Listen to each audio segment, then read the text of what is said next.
Well, hey folks, Fat Guy Flies RC. Real quick, I want to show you a little tip that I like to do.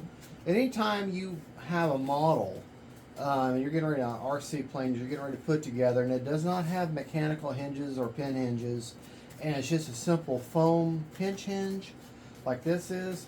What I like to do is like to use a product called Hold the Foam from Beacon, and basically all you do is you just take this foam, this glue.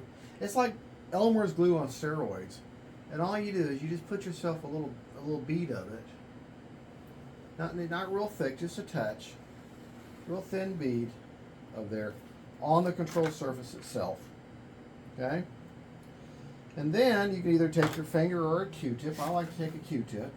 Hold the hinge out as far as it can go, and then just work that in there.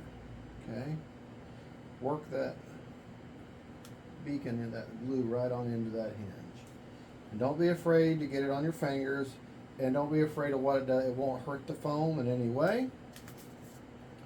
And on top of that, it's clear. It will dry clear.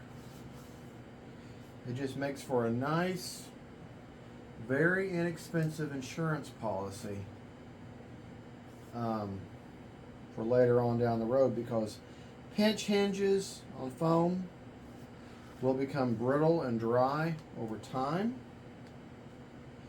and it helps reinforce that.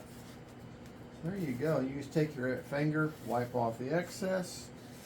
I like to do both sides of the hinges like you saw me do, and you can't see it.